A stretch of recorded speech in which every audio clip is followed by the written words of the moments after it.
What's up, y'all? How is everybody? It is Saturday night, probably around midnight now. I have just gotten in from work a little while ago. Another great night at the restaurant, no complaints, although I was counting down every second until I was finished tonight. I was just excited about the next few days off. I'm excited to be ritualing and feasting. Tomorrow night starts Rosh Hashanah. Tomorrow we have our new moon in Libra. As far as mystical Hebrew context goes, this tomorrow is the birthday of all of mankind. All the souls of man were created on the new moon of Libra. And so we celebrate our, collective birthday on Rosh Hashanah, the collective birthday of humanity. So I'm excited to start all of that tomorrow. And I feel like our portion today kind of ties into it. What we're doing here tonight is our secret sermon. I like to do secret teachings of Jesus on Saturday night. I wanted to read the Nag Hammadi scriptures. I was just curious about it, and I wanted to read, some of the other Gnostic gospels that were found in the Dead Sea Scrolls and some of those. And so I didn't know when I would have time because I'm just so busy. So I thought if I did this as a segment every week, we could do it together. And killed two birds with one stone. We had something we could learn together, so I thought that would be fun. All right, let's see. We do our study around the midnight hour because it is a powerful portal of time, or it's like a window in time. It's like an open portal of energy, really high vibe. I'm so awkward and falling apart right now, guys. I mean, I don't know if it's showing, but I'm just like, get it together. I'm like, center. Lots of planets going like off the rails right now. Yeah, so midnight is a powerful time. It's a liminal space between the end of one thing and the beginning of the next. Many magical and mystical traditions consider midnight a very powerful time. And it overall is a very positive time as far as like using the energy in a mystical sense for transformational purposes. Yes, So our portion today is called, we're still in the Gospel of Philip, by the way, and I do have a playlist of this on the channel, so if you're curious about some of the other portions that we've done so far, we did the whole book of the Gospel of James, and now the next thing that we've done is we moved on to the Gospel of Philip. And so the Gospel of Philip is like these random sort of like paragraphs that are kind of cryptic and give the mind some yoga to meditate with. Very symbolic little portions, very layered meanings, kind of mysterious. So we've been reading those together, and I will basically just read the portion out loud, probably poorly, awkwardly, and then I will unpack it kind of line for line and talk about the insights that are coming to me. I'm not a theologian. I'm just like channeling what I feel is coming through. And I actually did go back and read some of the introduction to the Gospel of Philip the other day, just out of curiosity. I was looking for something, and we were right on track. So it's like whatever has been coming through is accurate. So thank you, Jesus. All right. Well, so with no further ado, very fried from a very busy week behind me, looking forward to Rosh Hashanah and just a nice reset and recharge. Excuse me. And glass and ceramic vessels. God is... No, that's not the right portion.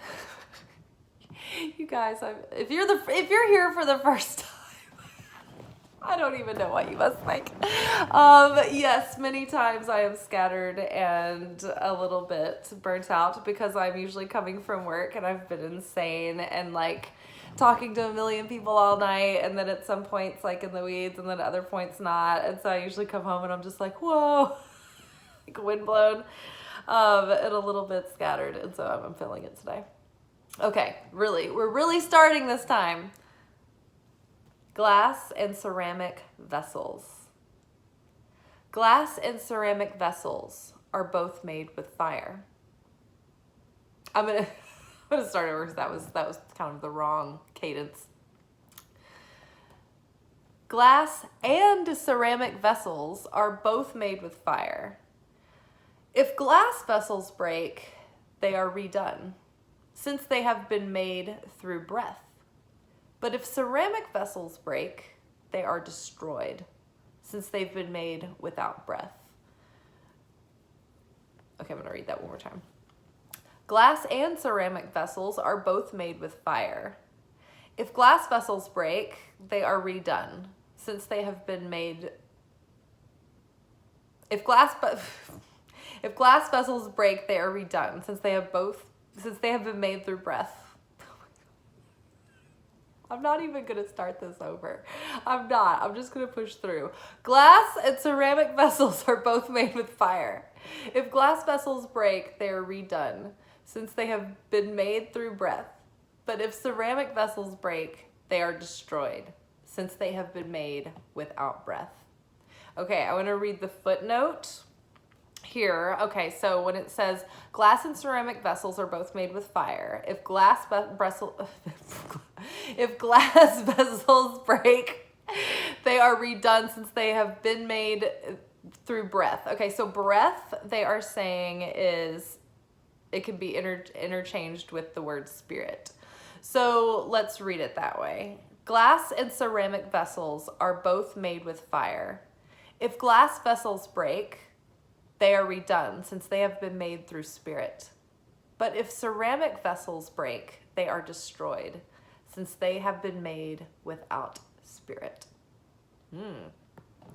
So what are they talking about? Are we talking about vases here? Are we talking about urns? Like what's going on? Vessels. The basic principle of the universe is that it is split into kind of two parts: light and vessel. The light comes first, its source. But before there was anything that was separate from anything else, before like creator or source made the first sound and created the first event, which created this like cataclysmic explosion that like brought forth the universe through singularity. So the light before that had nothing. And so in order for the light to even experience itself within something else, it needed something to contain something else. So there was light, and then there was a vessel to contain the light. And every single thing has been a mirror of that ever since, or another example of that, or another... It's not really a mirror. It's just like another, it's like a replicated like pattern of light and vessel, light and vessel, light and vessel. So our bodies are vessels for the light, which is our life force, what we're animated with, our consciousness, right? We're individual expressions of that one source. Each of us, you know, all one, but like individual experiences. So we are the vessel, and we want to receive the light, right? And the more light that our vessel can contain, the more fulfillment, the more insight, the more empowered we'll be, the more flow our life will have, the more influence we'll have over others, the more effective we'll be out in the world, right? So we want the light. Life is all about light and vessel. Like the universe is a vessel for the light of creation. We are the vessel for the light of life and consciousness. And then so it's like the light wanted to share. It didn't want to just be contained by itself. It wanted something to share with. So it wanted the vessel. It wanted to give to the vessel. So then we have this relationship with the all of the world where, we want to share to other vessels, right? And we want to create vessels to share to. And we want other people to fill our vessel, right? So it's like this constant pattern and relationship. There are different types of vessels, right? So if you want to, let's say, if you have a goal and you want to receive the light of fulfillment, of manifestation into the vessel, then you have to build the vessel to contain the light. So you have to build the vessel through a process of earning and effort and persistence and overcoming and evolving and transcending and elevating. You have to keep showing up and being persistent. If you want to make more money, then you have to build the vessel of a job, right? The job is the vessel, and the money or the light is coming in through the vessel, right? It's like a channel. Your bank account is the vessel, right? And you want to grow the vessel. And so you grow the vessel by going to work and getting better at your job, right? And getting growing your skills and getting paid more for your job, or starting your own business, right? You put your work in, you grow your craft, right? You grow your customer base. You grow that vessel, right? And you have to be consistent with keeping that vessel strong. Now, what keeps the vessel strong, to me, I have found that I think that what determines the size of your vessel, how much you can receive, is your self-worth. It's how much you think you can deserve. The strength of your vessel depends on your certainty in the light. It's going to be dependent on the strength of your faith and on the strength of your trust muscles.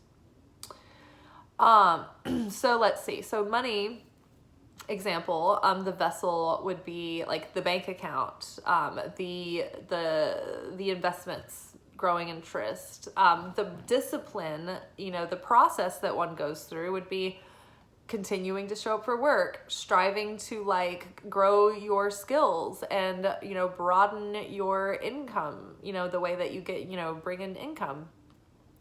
It would be being disciplined in, respecting your money and managing that well and putting it to good use and, tithing and putting money away in savings to earn interest and doing things that grow the money instead of just letting it depreciate or sit there or be consumed, right?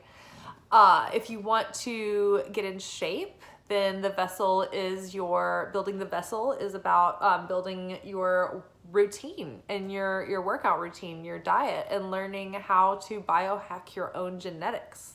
So it's about having that discipline to keep showing up, right?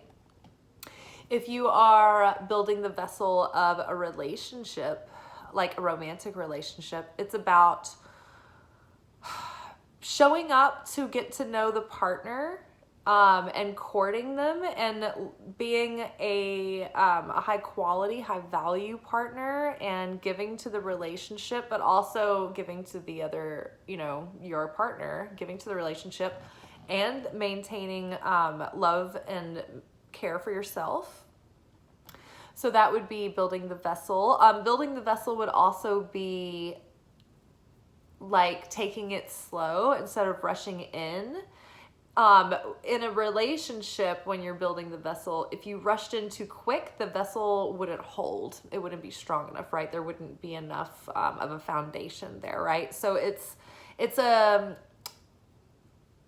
nuanced thing, but once you start looking at life as light and vessel, like these are the ways I want to receive fulfillment, right? And to us, the way that we receive fulfillment, we think it's the job, right? We think it's the money. We think it's like the physique, the partner.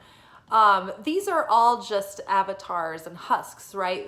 Really, the fulfillment that we want is behind the vessel, is like the light beneath the flesh of it, right? We're really wanting that connection with the light of the Creator, which is the ultimate sense of satisfaction, wholeness, attainment, completion, goodness, gratitude, inner peace. And it's like that feeling that you get when you first get something that you've been wanting, right? When you get that first bite of steak and you're starving, and you're like, oh, this is the best meal I've ever had. Or, when you finally get that job that you've been wanting, right? Or that partner that you've been wanting, and you're like, oh, I feel so much light. I feel so much fulfillment. I feel so satisfied. I feel like everything's in its right place. But how long does it take before that wears off and you're irritated with your partner, you're grossed out by the things that they do, and annoyed by them, or, you're like tired of the demands of the job, right? Things start wearing down on you, and you have to be in touch with the spirit behind what the vessel is. You have to understand that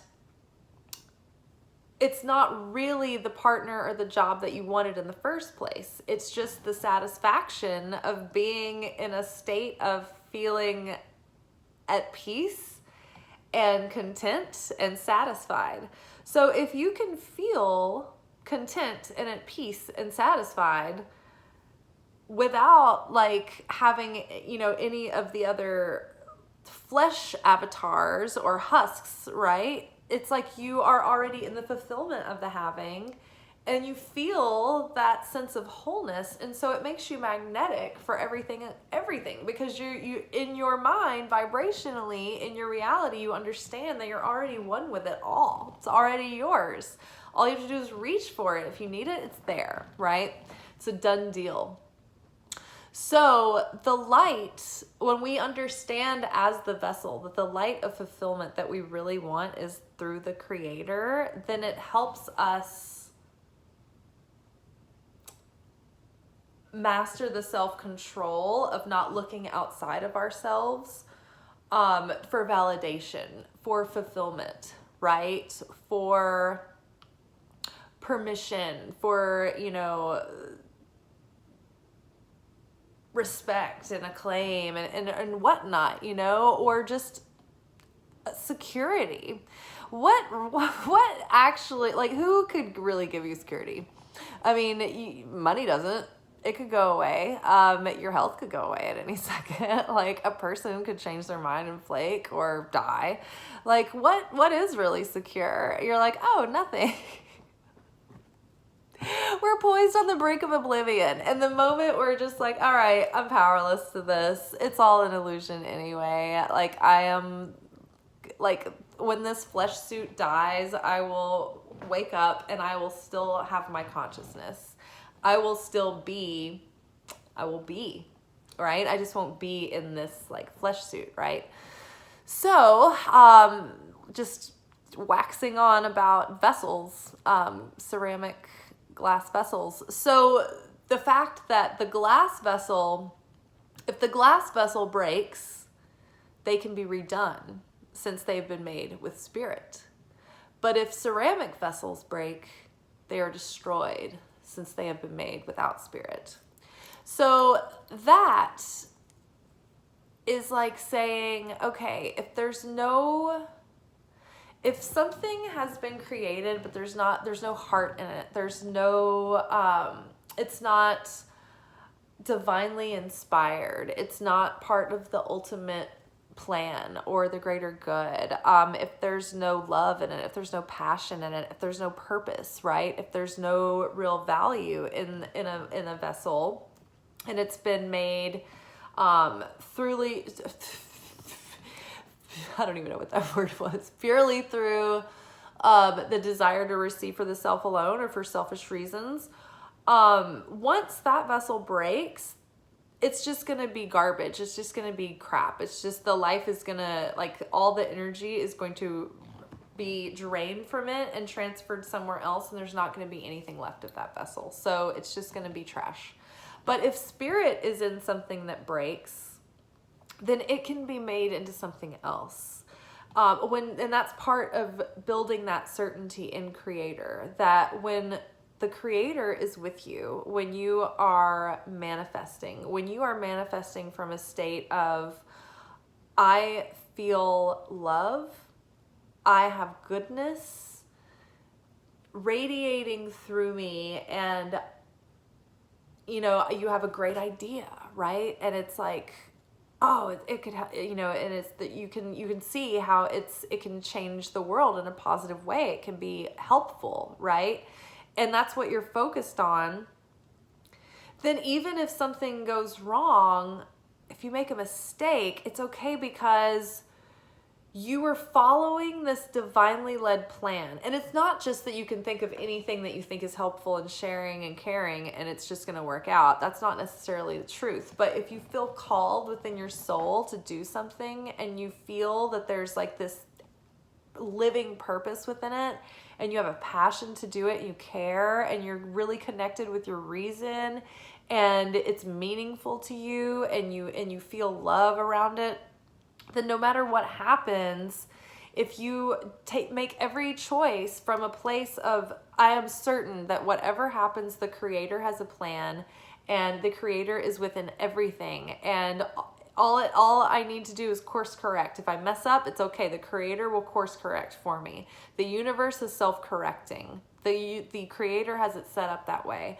And so if I am in obedience to the Creator, and I'm in service to the Creator, and I'm following this inspiration in my heart, that's what I mean by being obedient to the Creator. When you feel inspired in your heart to do something like that has a purpose behind it, and and value and meaning, that's what it is. It's like, go for it. Do that, follow up, because we are the vessels for the light, right?